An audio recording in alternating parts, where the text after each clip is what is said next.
sobrang dehado tayo. Bakit po? Lumipat tayo dito sa pangalawa. Etong pangalawa, mga kababayan, no? Pakikita ko sa inyo, shout out kay Takeru Miyamoto, no? Hiniram ko sa kanya itong video na to, although magaling pong mag-research yan eh. Siyempre, sasabihin ko pa ba paki-research nyo, samantalang si Takeru meron na, di hiramin natin, ano?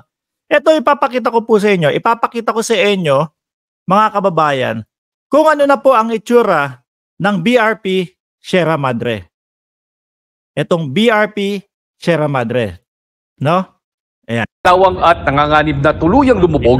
Wait lang po. Ayan. Etong video na to, no, mga kababayan, matagal na po ito. Matagal na pong panahon. Okay? 1998 pa sadyang sinadsad sa Ayungin Shoal, kinakalawang at nanganganib na tuluyang lumubog ang BRP Sierra Madre. Ito pa naman ang nung panahon pa po ng 1998, kinakalawang na, mga bossing, at kumbaga talagang lulubog eh. Lulubog po, mga kababayan, pag hindi ni-repair. No? Tuloy. Sisilbing tirahan ng mga nagbabantay na sundalo sa lugar. The living condition of our soldiers in the area. It was sad to see the state of the living conditions.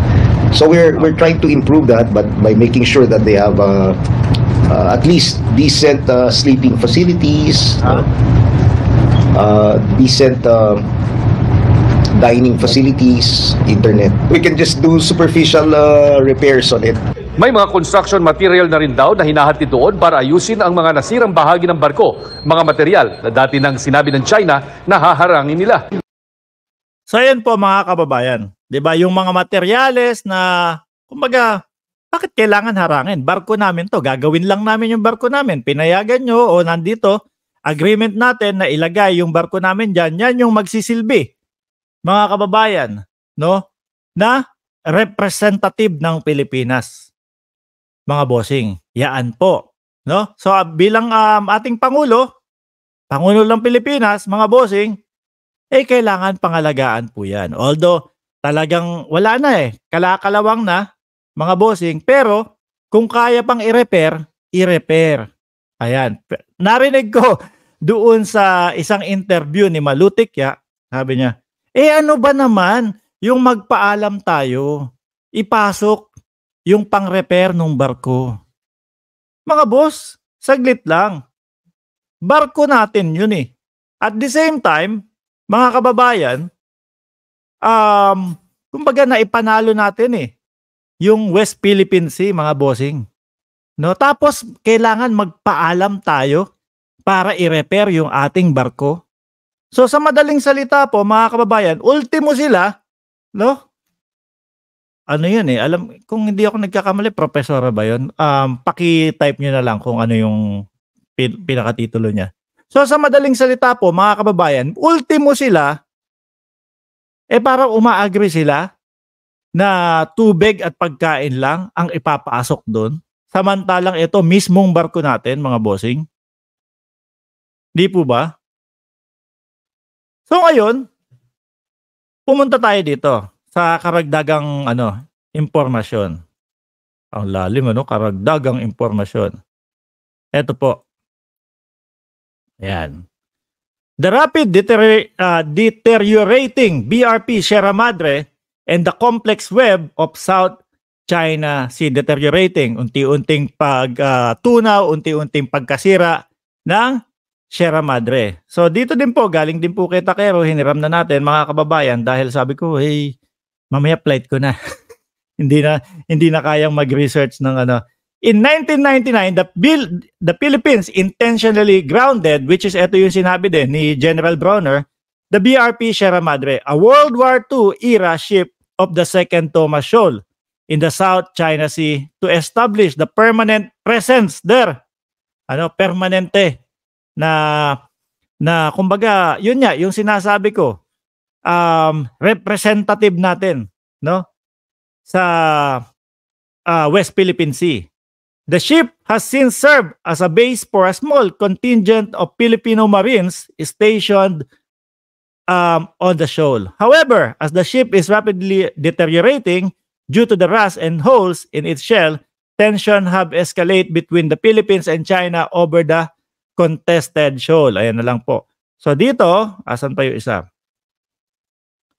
In the event that BRP Sierra Madre sink the Philippines, pakinggan niyo po, in the event that the BRP Sierra Madre sinks, kasi nga po ayaw payagan, no, na i-repair ng mga Chino ang ating sariling barko, na mismo pang mga Pilipino na sumusuporta sa kanila yung magsasabi na, ano ba naman yung magsabi tayo, magpaalam tayo sa kanila na ganito, ganyan.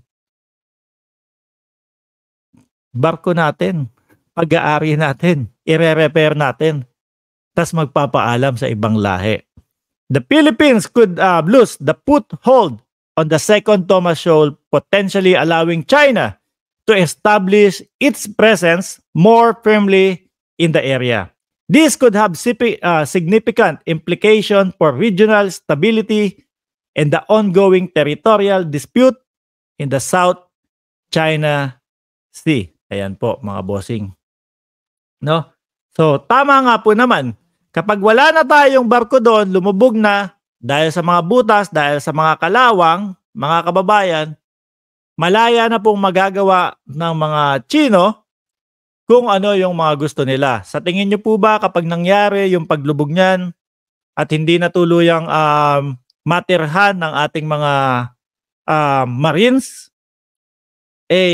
papayagan tayo na makapaglagay ulit ng panibagong barko dyan, mga kababayan? Ang sa tingin ko po, mga boss, kung yung mga maliliit na materyales para i-repair, no? O sige, sabihin na nating malalaki. No? Malalaki, pero for sure, mas malaki ang isang buong barko dyan. Kung yung maliliit o mga materyales na mga pang-repair ay hindi ina-allowed, ano pa kaya yung isang barko na kapalit? O eto na, lumubog na yung isa namin O papalitan namin, magpapasok kami ng isang barko ulit para dyan. Malamang sa alamang po mga kababayan, hindi na po papayagan yan. Mas lalong gigipitin na yan mga kababayan. Yun po ba mga vloggers yung gusto nyong mangyari?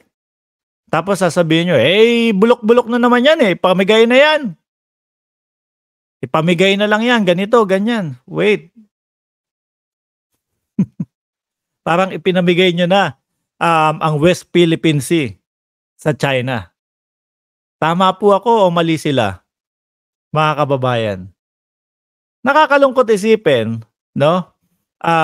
Nakakalungkot isipin na meron tayong mga kapwa mga vloggers na tipo bang hindi na nila pinag-iisipan kung ano yung sasabihin nila, basta na lang, sige, ganito, ganyan. Kampe ako dito kampe ako sa mga Duterte.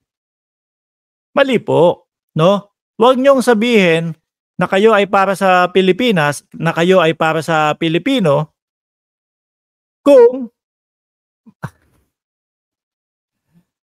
kung mag-iidolo lang kayo, kung magbubulag-bulagan kayo sa mga nagiging mali nung mga nagiging idolo ninyo. Hindi po ganon, mga kababayan. Ako kung sakali na may palpak ang ating presidente, sasabihin ko dito, no? Magsasalita ako dito. Sasabihin ko, mukhang mali ang ating presidente doon Mukhang may pagkukulang ang ating presidente doon Hindi yung ganyan, no?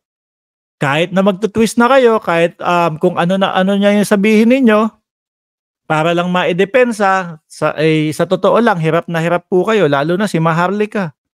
Ang sabi ba naman ni Maharlika, wala na pong ibang choice.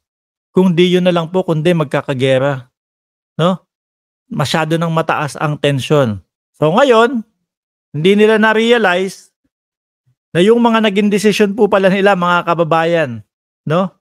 Nung panahon na nakikipag-usap sila sa mga in-check, eto po ang problema ngayon, mga bossing. Nanganganib, nalalagay sa alanganin na magkaroon pa tayo ng tsansa na magkaroon, no? Mapunta sa atin mismo yung West Philippine Sea. Wala na po, yung barko po talagang kailangan ng i-repair tapos ganito nangyayari. Tapos ang sinasabi nila, sige, kapag sinuway nyo yung gentleman's agreement, para sa akin, secret agreement, lalong sisiklab ang giyera.